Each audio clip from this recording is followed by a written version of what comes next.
Versículo 18, Mateo 16, 18, dice: y yo también te digo que tú eres Pedro, y sobre esta roca edificaré mi iglesia, y las puertas del Hades no prevalecerán contra ella. Este versículo es un versículo muy precioso, porque aquí está diciendo Dios que entregó las llaves del cielo. ¿A quién entregó las llaves del cielo? Aparentemente, cuando uno lee este versículo, si uno lo lee fuera de contexto, ¿qué es leerlo fuera de contexto? Hay un versículo en la Biblia, en Romanos 3:10, donde dice: ninguno hay justo, no hay justo ni a uno. Así dice, ¿no? No hay justo ni a uno. Le he preguntado a varias personas qué significa ese versículo, qué significa no hay justo ni a uno, y me dicen, pues, ¿qué va a significar? Pues que nadie es justo. Así me contestan las personas. ¿Por qué el ser humano responde así leyendo ese versículo que dice no hay justo ni a uno? Porque el ser humano, dice la Biblia, mira lo que está delante de sus ojos. ¿El ser humano puede mirar el corazón? En modo natural, no. El cristiano sí puede mirar el corazón. El Hijo de Dios. El Hijo de Dios sí puede mirar el corazón. Como en el caso de David. En la Biblia dice que David es varón conforme al corazón de Dios. David, uno solo con Dios. Cuando dice conforme al corazón de Dios, significa uno solo con Dios. El mismo corazón de Dios.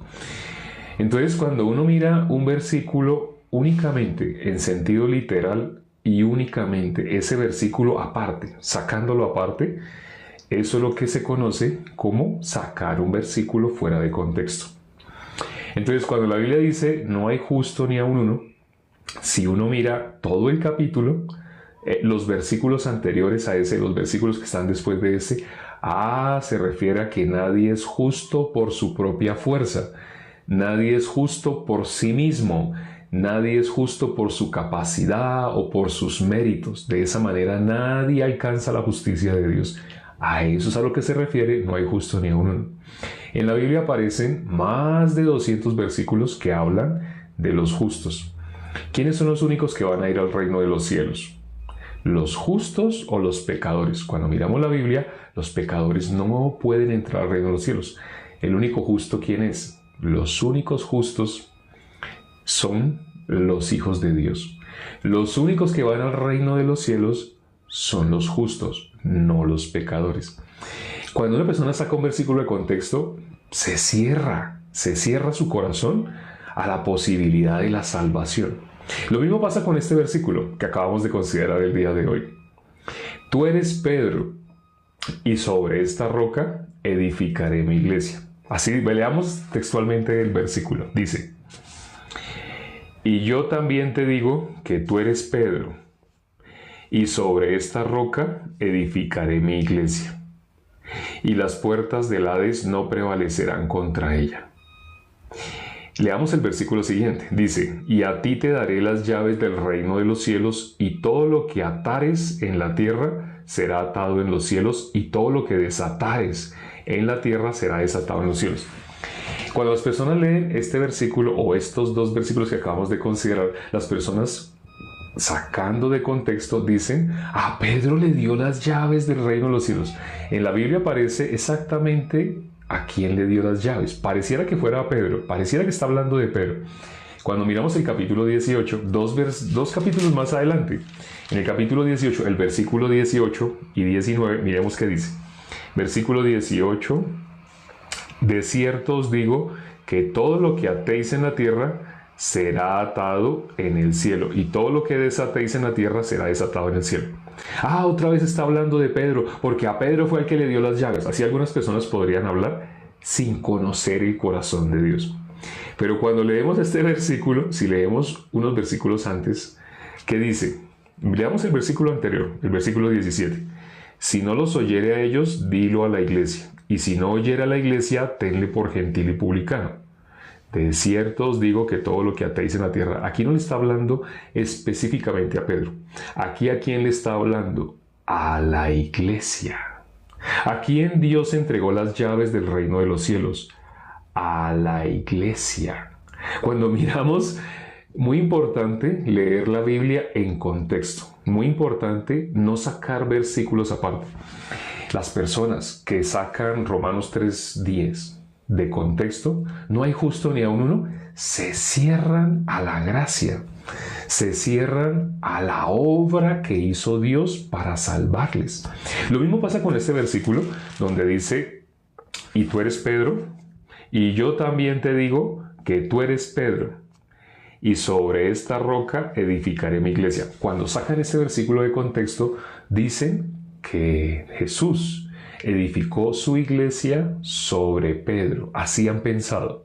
Porque aquí Jesús dice una frase muy importante: edificaré mi iglesia. La iglesia de Jesucristo, ¿sobre quién la edificó? Jesús, ¿sobre quién edificó su iglesia? ¿Sobre Pedro? Vamos a mirar en contexto este versículo. Cuando miramos, ese es el versículo 18, ¿no? Miremos qué dice el versículo 23. El versículo 23, pero él volviéndose dijo a Pedro, quítate de delante de mí, Satanás. En el versículo 23, ¿cómo llama a Pedro? Satanás. ¿Acaso Jesús edificó su iglesia sobre Satanás? Sabemos que no. Es que incluso hacer la pregunta hasta es cómico. Jesús no edificó su iglesia sobre el diablo. No. ¿Cómo llamó a Pedro? Estábamos viendo en el versículo 18, la gente leyéndolo fuera de contexto interpreta, sobre Pedro fue que edificó la iglesia. Pero leemos 5 versículos más adelante, ¿cómo llama a Pedro? Satanás. En el mismo momento que dijo la frase, sobre esta roca edificaré mi iglesia, en ese mismo momento, cuando miramos esta línea conductual, no está hablando de otro día. Ahí mismo le tuvo que decir, apártate de mí, Satanás, a Pedro. Ahora, entonces, para saber qué fue lo que dijo, si ahí dice, y yo te digo que tú eres Pedro, hay una coma, y sobre esta roca edificaré mi iglesia. Cuando Jesús dice así, ¿a qué se refiere? ¿Sobre cuál roca va a edificar la iglesia? Estamos hablando del versículo 18, pero si miramos el versículo anterior, el 17 y el 16, nos damos cuenta, no es necesario ir muy lejos. La misma Biblia contesta. En Mateo capítulo 16, versículo 18, la gente interpreta que fue sobre Pedro que edificó la roca por la forma como leen la Biblia. Pero cuando leemos el versículo anterior y el versículo anterior, nos damos cuenta. Vamos a leer los 2 versículos anteriores, desde el 16. Dice, respondió Simón Pedro y dijo, tú eres el Cristo, el Hijo del Dios viviente. ¿Y qué dice el versículo 17? El versículo 17 es el que está antes de cuando Jesús dijo, sobre esta roca edificaré mi iglesia. Miren lo que dice el versículo 17. Entonces le respondió Jesús, bienaventurado eres Simón, hijo de Jonás, porque no te lo reveló carne ni sangre, sino mi Padre que está en los cielos. ¿Qué está diciendo Jesús? ¿Por qué llamó a Pedro bienaventurado? Porque eso que dijo Pedro, tú eres el Cristo, el Hijo del Dios viviente. Pedro dijo así. Entonces Jesús le dijo, bienaventurado eres Simón, el hijo de Jonás. Eso que has dicho no te lo reveló carne ni sangre. Eso no puede salir de los hombres. Eso no puede salir del conocimiento humano, de la idea de los hombres. No, eso únicamente Pedro lo dijo porque se lo reveló Dios mismo. Por eso le dice bienaventurado. ¿Qué cosa es aquí, en este capítulo, en todo el capítulo, qué es lo más valioso? Esa frase que dijo Pedro, esa frase salió directamente de Dios, no puede salir de un ser humano. La Biblia dice que el único bueno, ¿quién es? Dios. El único bueno es Dios. ¿Qué fue lo que dijo Pedro? Tú eres el Cristo, el Hijo del Dios viviente. Ahora, sobre esta frase que dijo Pedro, tú eres el Cristo, el Hijo del Dios viviente, en el versículo siguiente dice, sobre esta roca. Entonces, como al principio dice, y yo te digo que tú eres Pedro, y sobre esta roca se está refiriendo a lo que dijo el versículo anterior. En el versículo anterior, Jesús aclara, eso que dijo Pedro, eso es lo más valioso. Hasta ese momento no se había dicho por un ser humano algo directamente salido del corazón de Dios, como en ese versículo. Por eso Jesús le dice, bienaventurado eres. Pero 5 versículos más adelante, de donde dijo sobre esta roca edificaré mi iglesia, le tuvo que decir a Pedro, Satanás. Está diciendo que la iglesia de nuestro Señor Jesucristo es fundamentada sobre el Cristo. ¿Quién fue el que murió por nuestros pecados? ¿Pedro o Cristo? Cristo. ¿Qué es lo que hace que una persona vaya al infierno? Que no esté con Cristo, que todavía sea pecador. Si una persona todavía es pecadora, esa persona no puede entrar al reino de los cielos. Pero Cristo vino a morir por nuestros pecados. Eso lo dice la Biblia. Es más, las personas se saben que Jesús es el Cordero de Dios y lo cantan. Dicen Cordero de Dios que quita, ya sabemos qué es lo que quita. Creo que no lo completé para que tú lo completes. Cuando la Biblia dice Cordero de Dios que quita, ¿qué es lo que quita? ¿Qué es lo que quita el Cordero de Dios? Cordero de Dios que quita el pecado del mundo. Todo el mundo lo sabe. ¿Qué es lo que hace el Cordero de Dios? Quita el pecado del mundo. Con pecado una persona no puede entrar al reino de los cielos. Con pecado una persona no puede decir que es hija de Dios.